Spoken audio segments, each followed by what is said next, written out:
Good morning. Praise Jesus. Yes, it's nice to be back here again and share the Word of God. I want to appreciate the leadership of the Christian Union for the opportunity, and just appreciate you also for choosing to come to church and to be part of what God is doing in these days. So, I think I've already been introduced. The first of the day, which assignment did he give me to elaborate what Bodzo means? A few years ago, under Bachelor of Science, if you did well in biology, you went to university to do what they called botany and zoology. And I'm aware that that course today has been fragmented into enough fragments.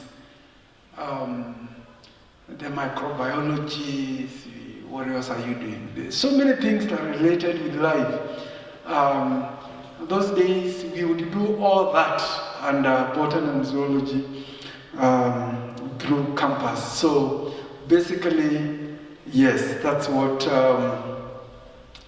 I found myself doing at Chiromo campus just a few decades ago. And I'm grateful to be here. The topic I've been given, wanting to delve onto it right away, as I request maybe my media team to get to 2 Corinthians chapter 9. But let me start by saying the subject of giving has been like the pastor of the day said, surrounded by a lot of controversies, lack of clarity, quite a number of things that are not looking very clear. And it is my prayer that as I prayed, I was given ample time. So I've been praying over this for the last more than a month. And I want to believe that God is able, in a small way, to help me to shed light into what understanding He would want us to have. I want to say that the many differences that we have arise from the fact that as human beings, we are very creative. We usually choose a verse that favors what I want. And that is why Scripture has been used both to kill and to help. And so, yes, but I believe as we go through today's sharing, our God who is faithful will help us. 2 Corinthians chapter 9, let's start from verse 6, where verse 6 to 8, the Bible says, I want us to follow that one, where we can read all of us. Remember this, the person who sows sparingly, I realized the mask is causing some trouble. Remember this, the person who sows sparingly will also reap sparingly. And the person who sows generously will also reap generously. Each person should do as he has decided in his heart, not out of regret or out of necessity, for God loves a cheerful giver. And God is able to make every grace overflow to you, so that in every way, always having everything you need, you may excel in every good work. May the Lord God bless His word. This passage captures basically what I would want us to look at briefly today. I will, as we talk about giving, I want us to note that in the words of the author or the initiator of giving, that is God Himself, He tells us that giving is sowing. So anytime you give, it's actually you are planting a seed. We will be looking at why is it a seed you are planting anytime you give. And as I use those words, I use them carefully because there's a gospel of seed planting, which is not what I'm here to talk about, because that again is a totally different thing. But this passage, verse 6, tells us that giving is actually sowing, and if you sow, you will reap. And verse 8 tells us that reaping is actually from God himself. Verse 7 of that tells us, secondly, that giving is a matter of the heart, we can sing a song, we can do whatever we may do, but it is what we decide with our heart, based on our understanding of who God is, that will determine whether we will give or not, and even how much we will give. But all said and done, that it is God who makes all grace abound, because matters giving, it's about God. And so let me start right there, and therefore I want to mention a few things that relate with the reality. I will not do an expose, as it were. I just want to do an appraisal of the subject of giving based on the Bible. What does the Bible say about giving? I think that's what I want to talk about today. And as I do that, I want to pick the fact that a couple of things that I will be talking about. I think I can just mention them one by one. The first thing that I picked from the scripture, as I learned from this passage that giving has a lot to do with God, as I went through the Bible, I found out a fact that one, God is the true owner and source of all things. God is the true owner and the source of all things. Of course, this is clear. Genesis chapter 1 will begin us with an understanding that God has no beginning. The Bible says, in the beginning, God. It is God who started the beginnings. It is important to understand that when the earth began, when humanity came around, and all the things that we talk about giving, all those things were begun by God himself. And so, from this we realize that God owns everything and owes no one. Job 41 verse 11. God, as he responded to Job, who at a point had asked, Job had said, if I meet God, I'll ask him a question. And the question Job was to ask is about the struggles he had gone through and how his property was taken away, yet he was a righteous man. It's important to note that Job knew he was a righteous man. And God in heaven confessed that, have you seen my servant Job? There is no one righteous like him. And so it is true, both Job and God agrees. But God responding to Job, he asks, who has a claim on me that I may repay? Who confronts me? This version puts it that way. Some other versions will say, who has a claim? Others will say, who has any demand on me that I should repay? Why? Because everything under heaven belongs to me.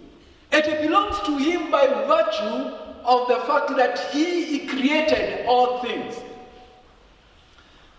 Psalms 24 and verse 1, the Bible says, the earth is the Lord's and the fullness thereof.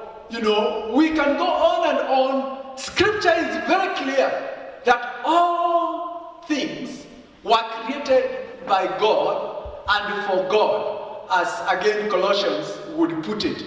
And so it is important to know that God is the owner, true owner, and he owes nobody.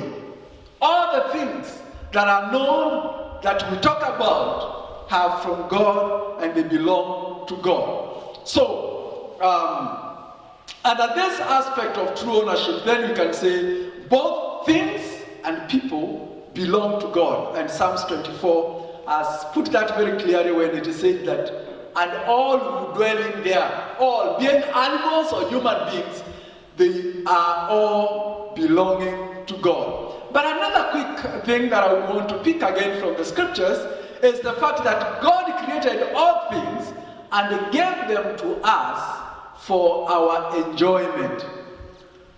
Friends, let's get this clear.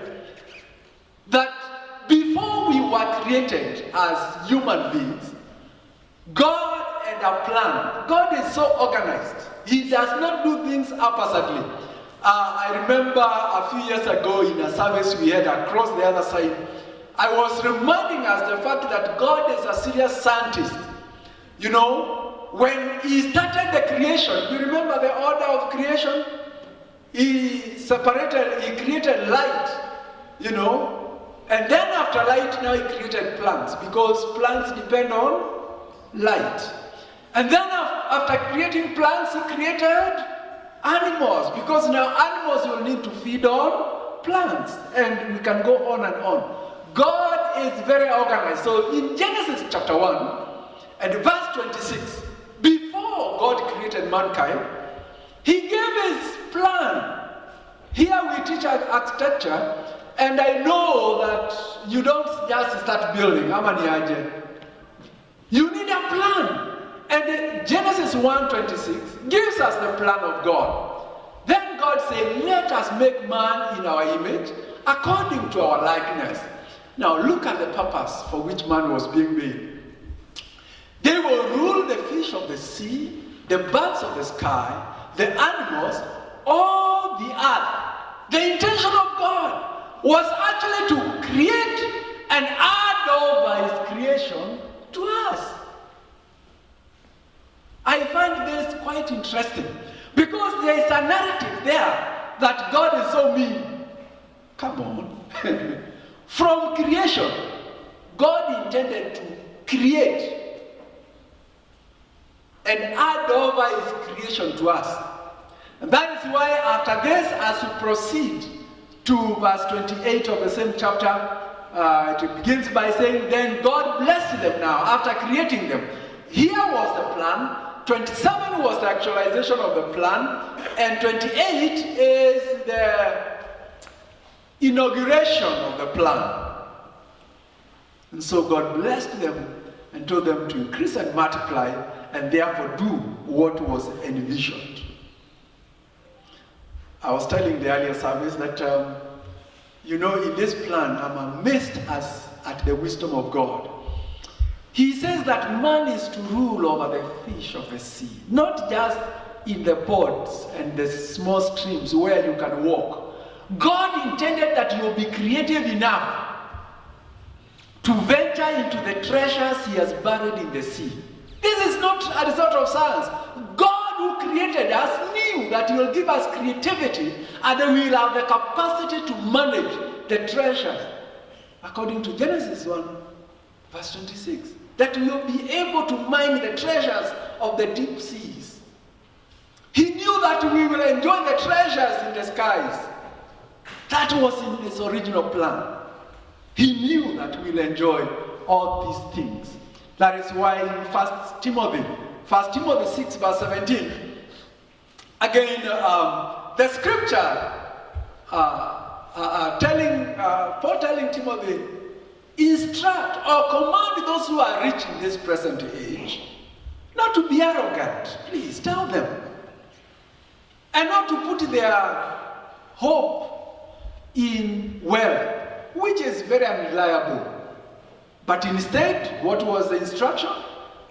Put your confidence in God, who provides for us all things for. Why does God give us all the creation that he created? For our enjoyment. But the narrative out there is that, oh, God is mean. Oh, I can't enjoy my body. I can't go naked as I want. You know, all the things that our age treasures and values. I can't go dipping my whatever anywhere and everywhere. You know, all those things. God gave restrictions because he wanted to remind us that when you deny a child a laser braid, you don't hate the child. You are protecting the child, isn't it? There are some things God will tell us because he cares about us. And so any restriction given by God about us enjoying the creation is only for our good. Otherwise, everything is provided for our enjoyment. That is the plan of God.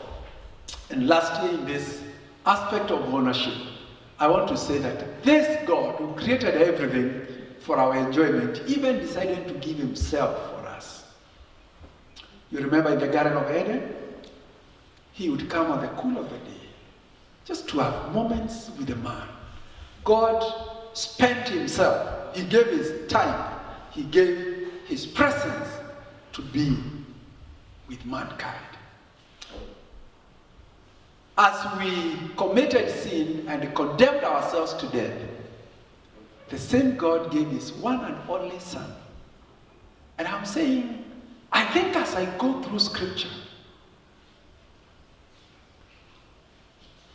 I realize that God owns everything, yet he has given us all that. And therefore, God is the author of giving. He is the initiator of this subject. And therefore, we better be careful how we go about it. And that brings me to the second thing that I want us to look at. If God is the true owner and source of all things, and he has given us those things, what does he expect of mankind? And I came to realize that all mankind are stewards or managers of God's resources. We are only stewards and managers of God's resources. And those resources include the things and us, our very being, our bodies belong to God. 1 Corinthians chapter 4, verse 2, the Bible says that it is required of a steward that we may be faithful. It is required of us that we may be faithful. And just building on this subject so that we can understand it, still talking about giving and having received, as we proceed in verse 7 of the same chapter, the Bible says, some people are behaving like they are the source of whatever they have. And so the word of God asks, what do you have that you have not received? And so if you have received, why then do you behave as if you have not received?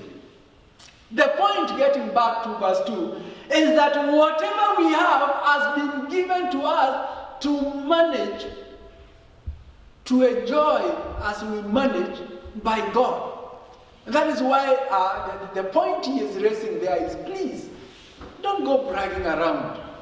If it is understanding of subjects, Daniel 1 verse 17, the Bible says it is God who gives knowledge and understanding of subjects. Hello? Someone can think that I'm in jail because I'm so smart. Okay. You gave yourself those brains, eh? Okay. Someone can, want to ring ears here, I'm the most handsome guy. So you gave yourself that face, eh? You pressed here and lifted so that it can be the shape that you are. Come on, excuse me. The Bible is asking, what do you have that you didn't receive? Unaturingia sababu wewe ni mrefu.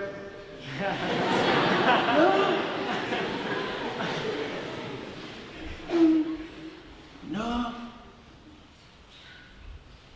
Nimesinya majamaa sana.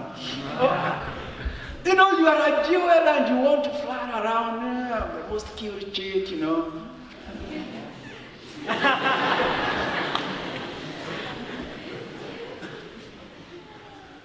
Whether it is whatever you are showing us, you have only received. Come on, acknowledge the giver. Hello? If it is your capacity for understanding of subject, please understand.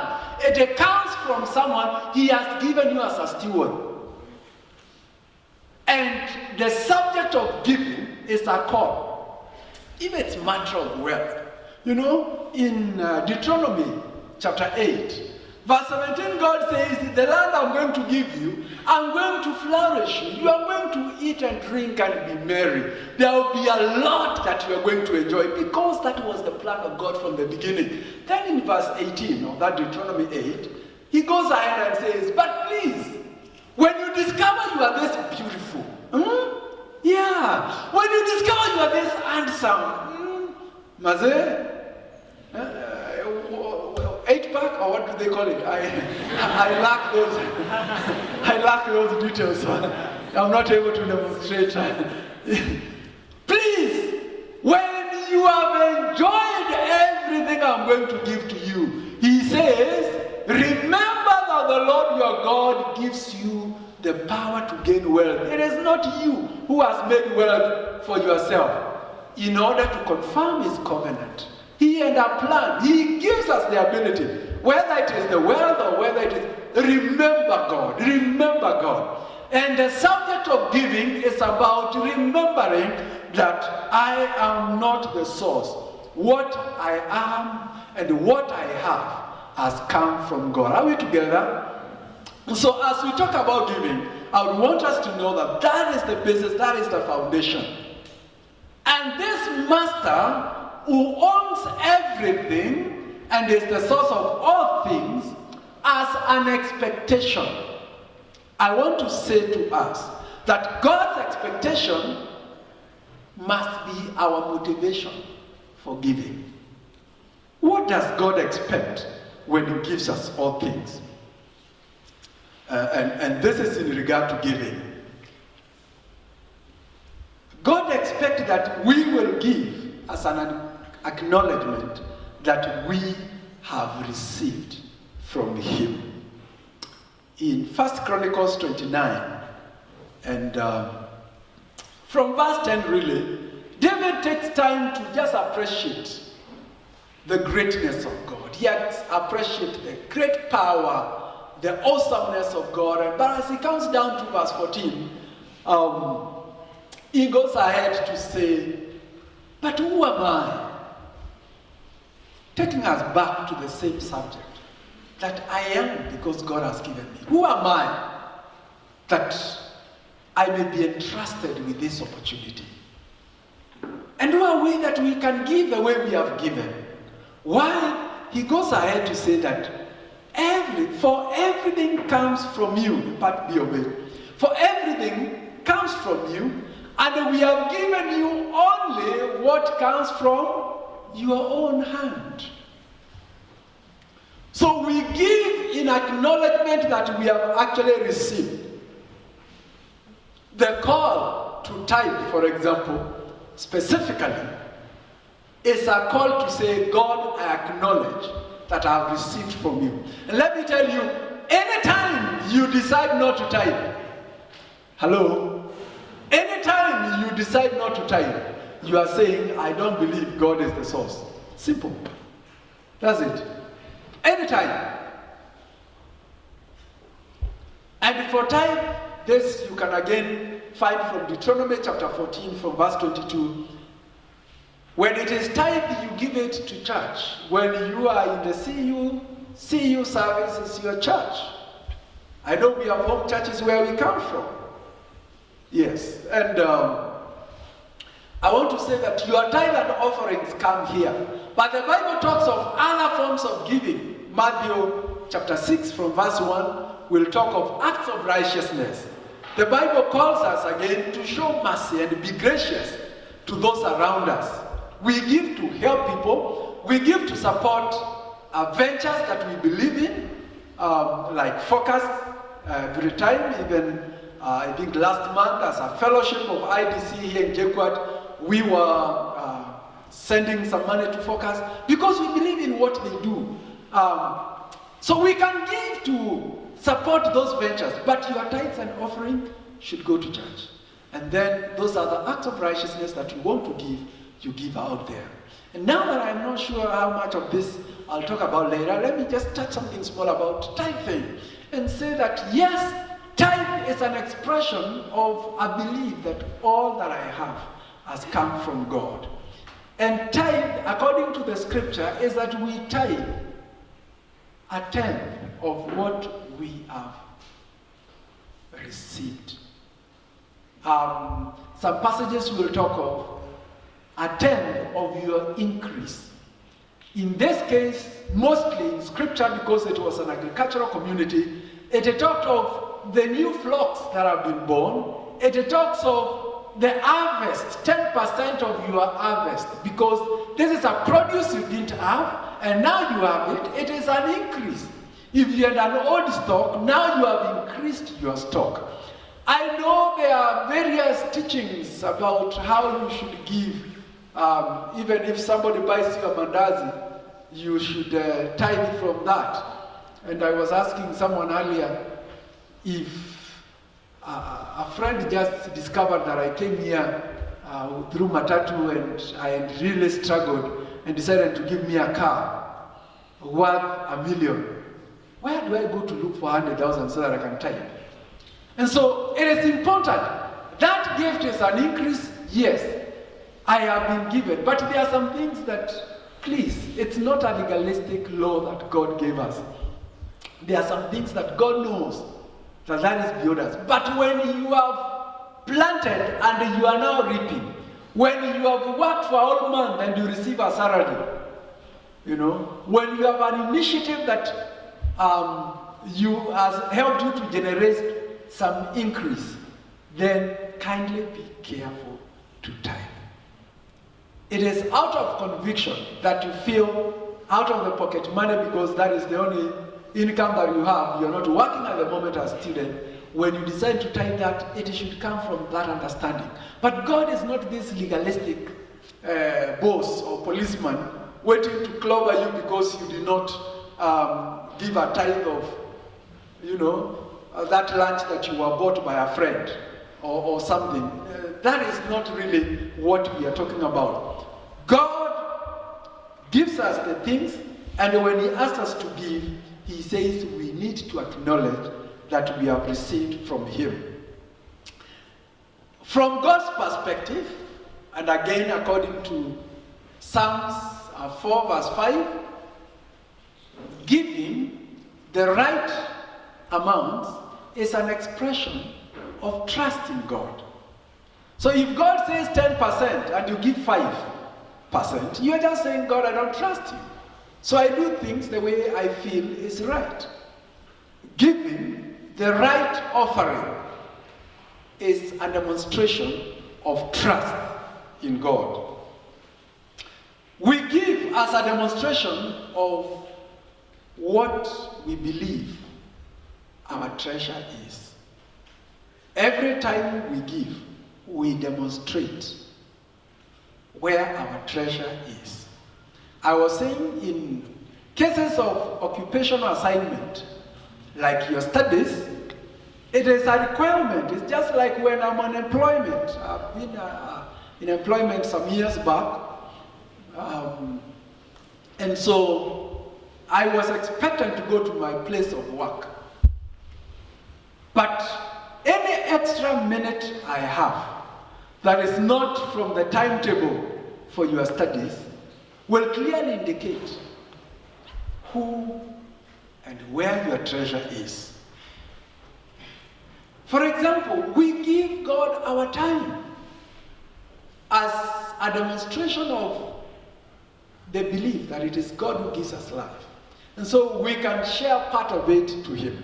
You can't tell me you value prayer so much and you have no time for prayer. You only could enjoy. That's a lie. We have time for what we value. A good example for your age is our relationships. When we value that kajama that God has given you, how do we behave? How much time do we spend thinking about them, giving them attention? I'm a father to some young adults, and I know sometimes back, I learned that somebody is even available to go and wash clothes for this jama. Is that serious? They give their time, they give themselves. one of my sons is a star in one of the sports. So, and you know what happens with stars, yeah? Hautafuti unatafutwa, sio? Be careful. Be careful how you manage your time. Clearly expresses where your treasure is. How you manage that extra coin. Do you want me to tell you what you love most? I just need to check your budget. Your expenditure, not budget. Your expenditure. Because I know some of us have no problem budgeting. The only problem is implementing that budget. Yes. How you spend? You can't give a cheerful and a generous offering. You know, God knows our pockets. When we talk again about giving, we are saying, God knows how much we have. We can't fool him around. He knows. And friends, we need to know that giving shows what we treasure most. Is it God? Then we'll find our monies going to God. And I've said here before, I've enjoyed unmerited blessings and favor from God. I've enjoyed that through my life. Why I'm here today is because I'm part of the JKUAT community. And I remember I just went to minister somewhere after my sabbatical, and I met an old friend who said, Reverend, where are you nowadays? I said, my sabbatical ended last month, so I'm still listening to hear what the Lord is saying. And in 2 days, I got a call from Reverend Wakaba. Things that I had no idea. I had never met Reverend Wakaba before, but to cut the long story short, I found myself part of JKUAT community. Unmerited graces. But when I look back, I also realize there are a few things. You know, the passage we read, 2 Corinthians 9 verse 6, says that giving is sowing, and you reap. And I remembered for several years, I would accumulate my salary and take all of it and sponsor a mission. I remember preaching somewhere in Kipipiri. I remember sponsoring a team all the way to Kidube. I've done missions in this country, different parts of this country. That time, of course, I was young. I'm not the firstborn, so as much as I was supporting my family, I had others who were supporting, so the demands were not too much. Of course, don't be cheated. I'm not doing that today. It's not happening because I'm a father, I have to pay school fees. Those days I was a bachelor. Yeah, so I would just pay rent and have enough for fare, the rest give for the work of God. And that happened. Truly, I believe, for me, God was everything.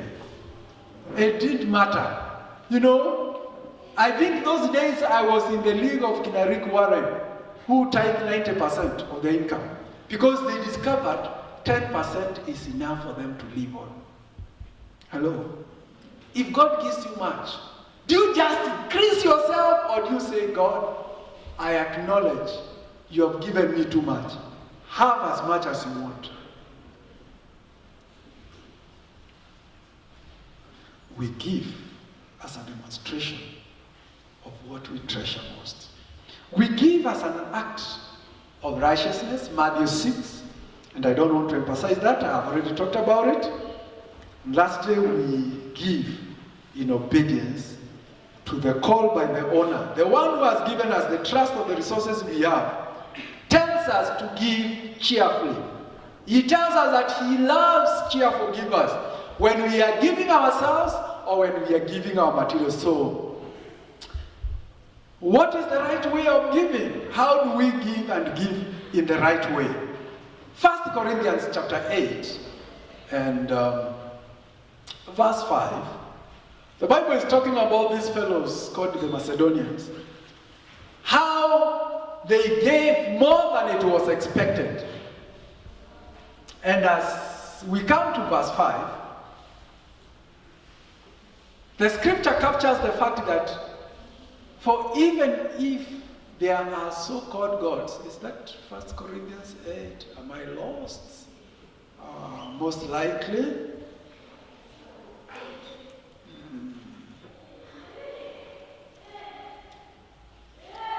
I think that one, I can look at it again.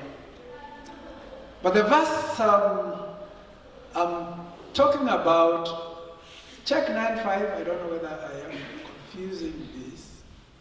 I hope. Why did I think that I had gotten, then I'm lost. I'll look at it. It's not, then that could be 2 Corinthians. Maybe I need to space to confirm. 2 Corinthians 8 verse 5. But the passage is talking about the Macedonians' culture of giving. And what I wanted to pick is the aspect of how they gave. They gave not starting by giving their material, but by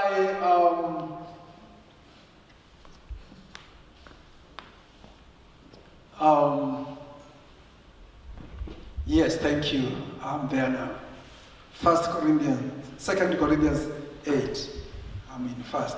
2 Corinthians 8 verse 5. Sorry for the confusion. And Paul observes that these people did not give as he thought, or as the other leaders thought. Because when we come here and we want you to give, we just tell you to give. It says, instead they gave themselves especially to the Lord, then to us by God's will. Some versions, if you have NIV, it says, they gave themselves to God first, and then to us, according to God's will. God's will is that we discover that this God who created all things and gave them to us, and then he gave us even himself, he expects us to respond in the same manner. That we will first give ourselves to him, and then we can also give our resources.